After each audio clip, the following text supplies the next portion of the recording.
sommes très contents de vous revoir sur l'émission Religion et Société. Nous mettons un point virgule sur le thème de l'identité pour aborder un thème très important qui est en train d'alimenter le courant dans le milieu religieux. C'est justement la place de la femme dans les ministères. Et à ce sujet, j'ai invité ma sœur Félicia. Bonsoir. Bonsoir. Comment vous allez? Très bien. Donc, nous aurons une très vive discussion sur la place de la femme dans les ministères. Ma position est connue sur cette question. Je considère que dans les ministères, la femme n'a pas sa place. Et Félicia a un point de vue contraire. Donc, c'est sur base de cela que nous allons devoir parler et voir qu'est-ce que la Bible dit. C'est important, c'est très important de préciser que nous nagerons à la fois dans les domaines bibliques et à la fois dans tout ce que nous sommes en train de voir tous les jours sur les champs évangéliques. Alors, ma chère Félicia, est-ce que vous avez un petit mot à dire là-dessus? Non, j'ai vraiment rien à redire à ta présentation, sauf que ce que je voudrais souligner, c'est que il faudrait déjà dire que je suis une personne comme toute autre, je ne suis pas quelqu'un de l'église. Donc mon opinion, c'est vraiment une opinion du monde du commun des mortels. Donc c'est sûr que je vais sans doute m'appuyer sur la Bible, parce que bien évidemment, j'ai en face de moi un homme de Dieu, donc il faudrait que j'ai des arguments convaincants. Et puis j'espère être en tout cas à la hauteur de ce que mon cher Adélard va dire ici et pouvoir répondre à ces questions. Voilà, donc les choses ainsi dites, nous allons devoir commencer. La question principale que nous sommes en train de nous poser, c'est la question de savoir, pouvons-nous parler aujourd'hui d'une femme, vous m'excuserez les termes parce que je ne trouve pas le terme en français, pouvons-nous parler d'une femme pasteur, pouvons-nous parler d'une femme prophétesse, pouvons-nous parler d'une femme docteur, vous permettez, je ne dis pas doctoresse, parce que je trouve que c'est incommode parce que ce n'est pas dans la Bible, pouvons-nous parler d'une femme évangéliste et d'une femme apôtresse. Bon, quel terme. Donc, malheureusement, Félicia, moi, dans ma lecture de la Bible, en fouillant dans la Bible, je n'ai pas trouvé une seule femme qui répond à ces conditions. Je n'ai pas trouvé dans la Bible une femme pasteur, je n'ai pas trouvé dans la Bible une femme docteur, je n'ai pas trouvé dans la Bible une femme apôtresse, je n'ai pas trouvé dans la Bible une femme évangéliste, encore moins une femme prophétesse. Ah, je sais que là, vous êtes déjà sûr. Donc, je ne sais pas, qu'est-ce que vous en pensez? Mais déjà, moi, ce que je veux savoir, c'est qu'est-ce qui te fait dire que la femme n'a pas sa place dans le ministère? Sur quel verset tu t'appuies? Et surtout, pas un verset qu'on sort du contexte de l'histoire, un verset qui va avec l'histoire. Non, mais non, la question est simple, ma très chère Félicia. La question est simple, d'autant plus que il faudrait comprendre aussi quelle est la pensée de Dieu quand Dieu a inspiré l'Écriture. Qu'est-ce qui s'est fait? Malheureusement, l'apôtre Paul nous dit ceci. L'apôtre Paul nous dit que nous sommes bâtis sur le fondement des apôtres et des prophètes. J'étais en train de dire ceci, que lorsque je suis en train de lire ma Bible, je n'ai malheureusement pas vu. Je vais commencer par le Seigneur Jésus-Christ, donc c'est là que je commence. Il faut vous poser la question, pourquoi le Seigneur Jésus-Christ, en choisissant les apôtres, n'a pas choisi les femmes? Est-ce que vous pensez que c'est par plaisir qu'il a fait? Je suis certaine que le Seigneur Jésus-Christ a bien choisi ses apôtres. Ça n'a rien à voir avec le fait que ce soit des hommes ou des femmes. Parce que, personnellement, je peux être une femme, je ne veux pas mettre la cause de Jésus-Christ, bien évidemment, je n'oserais pas. Mais je peux être une femme et ne plus avoir que des amis hommes. C'est parce que peut-être je fais confiance aux hommes. Je peux être un homme et avoir que des amis femmes si je fais plus confiance aux femmes. Et bien évidemment, je ne réduis pas mon choix au choix de Jésus-Christ. Malheureusement, je ne suis pas dans sa tête pour savoir comment il a choisi ces femmes-là. Félicia, cette chose-là, elle est importante parce que ce que nous voulons au cours de l'émission Religion et Société, c'est en fait dégager la pensée de Dieu dans l'Écriture. Il est vrai que la femme a beaucoup de considérations dans la société. La femme occupe beaucoup de postes dans la société. Il y a suffisamment de la place pour la femme dans la société. Mais ce que nous voulons, parce que l'émission c'est Religion et Société, ce que nous voulons, c'est dans la religion chrétienne, qu'on nous dise qu'aujourd'hui, que les femmes qui sont devenues pasteurs, docteurs, prophétesses, évangélistes, que sais-je encore, qu'ils nous disent sur base de quelle écriture, sur base de quel fondement de la Bible, se sont-ils proclamés ministres de l'évangile. C'est là où se trouve les problèmes, ma chère Félicia. C'est ça. Je présume que déjà ton fondement, ton idéologie déjà se pose déjà sur le verset, on va dire 1 Timothée 2, versets 11 à 14. Ok? Qu'est-ce que Timothée nous dit?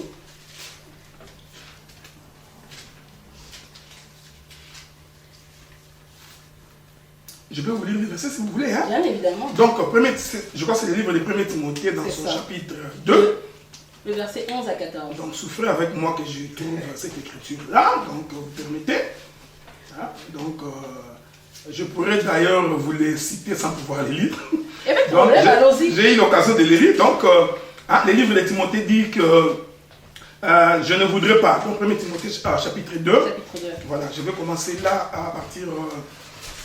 souffrez, à partir du verset 9. Je veux aussi que les femmes vêtues d'une manière décente, avec pudeur et modestie, ne séparent ni des tresses, ni d'or, ni des perles, ni d'habits somptueux, mais que séparent de bonnes œuvres comme il convient à des femmes qui font profession de servir Dieu. Que la femme écoute l'instruction en silence, avec une entière soumission. Je ne permets donc pas à la femme d'enseigner, ni de prendre de l'autorité sur l'homme, elle doit demeurer dans le silence. Ok. Donc à partir de ce verset-là, on pourrait dire que la femme serait bannie de tout ministère. Non, c'est pas ce que j'ai dit. C'est ça tout le problème. C'est ça tout le problème, Félicia.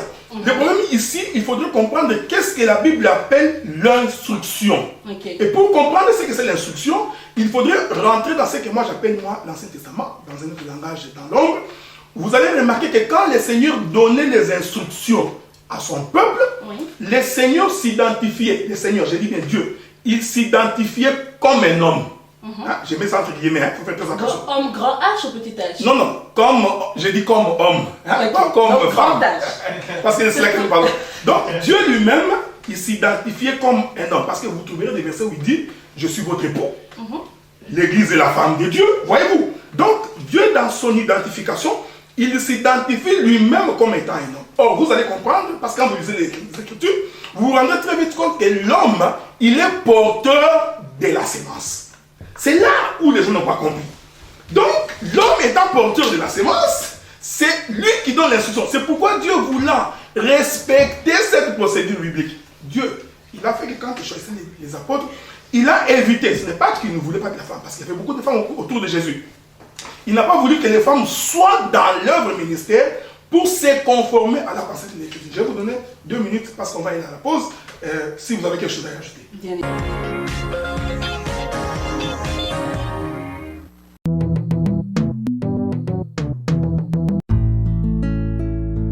This show is brought to you by our official sponsor. For more information, visit.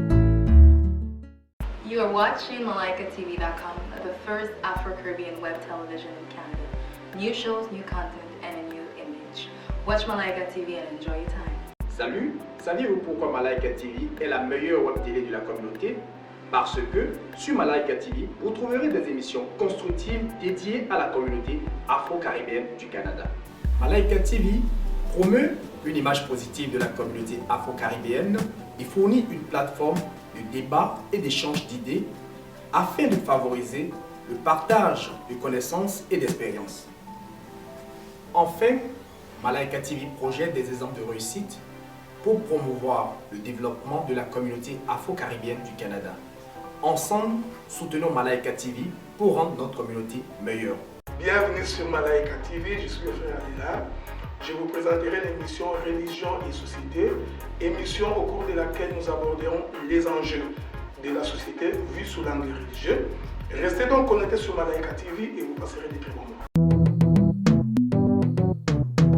Parler de la place de la femme dans les ministères. Donc, j'étais en train de dire à ma très chère Félicia si elle avait quelque chose à ajouter. Bien évidemment, je trouve que déjà au début, avant la pause, tu as vraiment posé toutes tes actions et que tu as vraiment dit ce que tu pensais réellement. Je pense que c'est à mon tour de te dire en fait réellement ce que moi aussi je pense par rapport à la femme de ministère, ok? Face à ton verset 1 Timothée, chapitre 2, 11 et 12 et 14, pardon, je m'arrêterai à ça, je n'irai pas jusqu'au chapitre 9, au verset 9. Alors, quand par exemple, ici on nous dit que la femme devrait être à l'écoute de l'instruction, ok? Ça veut dire qu'elle ne devrait pas parler. Les femmes disent Amen, n'est-ce pas? C'est pas ça que j'ai dit. Okay. C'est écrit dans le verset. Oh, exactement. Okay. Elles disent Amen. Quand par exemple un pasteur homme, puisqu'on s'appuie sur ça, que c'est les hommes seulement qui ont le droit de prendre la parole dans l'église. Quand les pasteurs hommes disent une parole, les femmes disent Amen, elles ne restent pas muettes.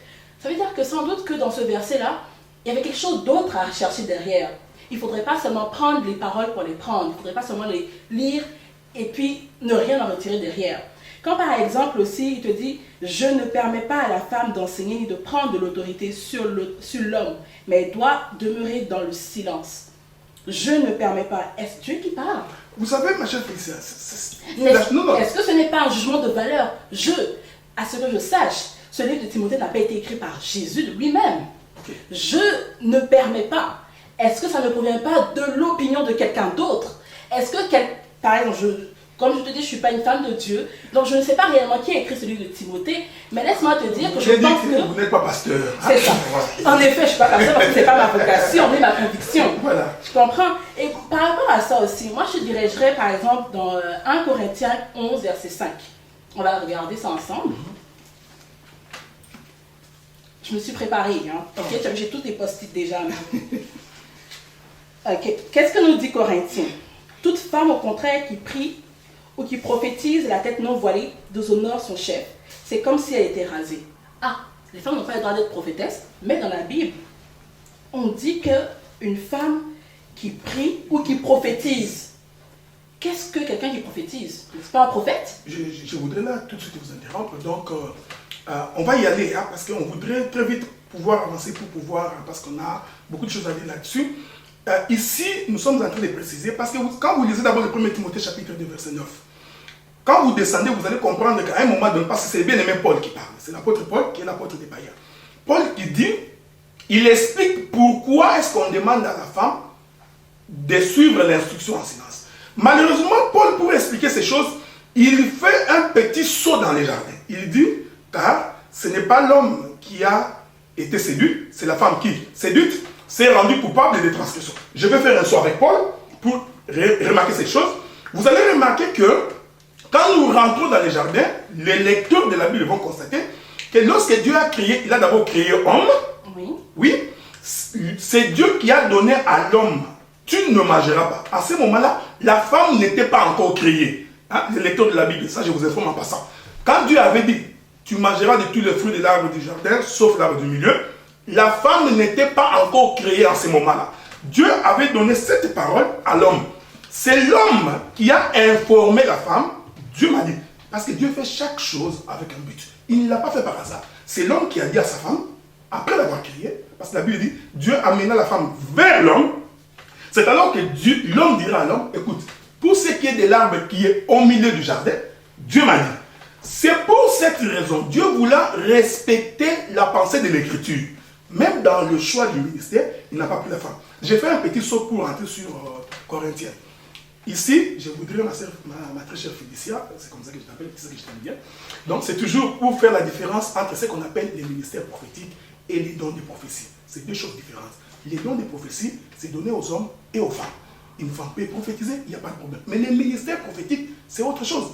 Probablement, au cours de l'émission Religion et Société, nous reviendrons pour faire cette différence-là. Les ministères prophétiques, c'est autre chose que les dons de prophétie. Les dons de prophétie, la femme en a le droit. Elle peut chanter à l'église, elle peut prophétiser à l'église. Dieu m'a dit. C'est un don de prophétie, on ne peut pas l'interdire. C'est plutôt la question du ministère que nous sommes en train de dire que c'est un courant moderne qui a été implanté du monde dans l'église. C'est là où se trouve tous les problèmes, ma chère Félicia. Donc là, on devrait juger rien que sur ce verset qu'une femme peut avoir le don de prophétie, mais ne peut pas faire partie du ministère prophétique. Je sais que ma très chère Félicia ne me croit pas encore, mais on aura l'occasion d'y revenir. Très chère bien-aimée dans le Seigneur, nous sommes sur l'émission Religion et Société. Nous allons devoir probablement mettre fin à prendre une petite pause pour l'instant, parce que l'émission est à 3 séries. Nous allons y revenir probablement pour recevoir vos questions, vos préoccupations, essayer d'apporter un peu plus de lumière sur cette question. Soyez branchés sur Malaika TV.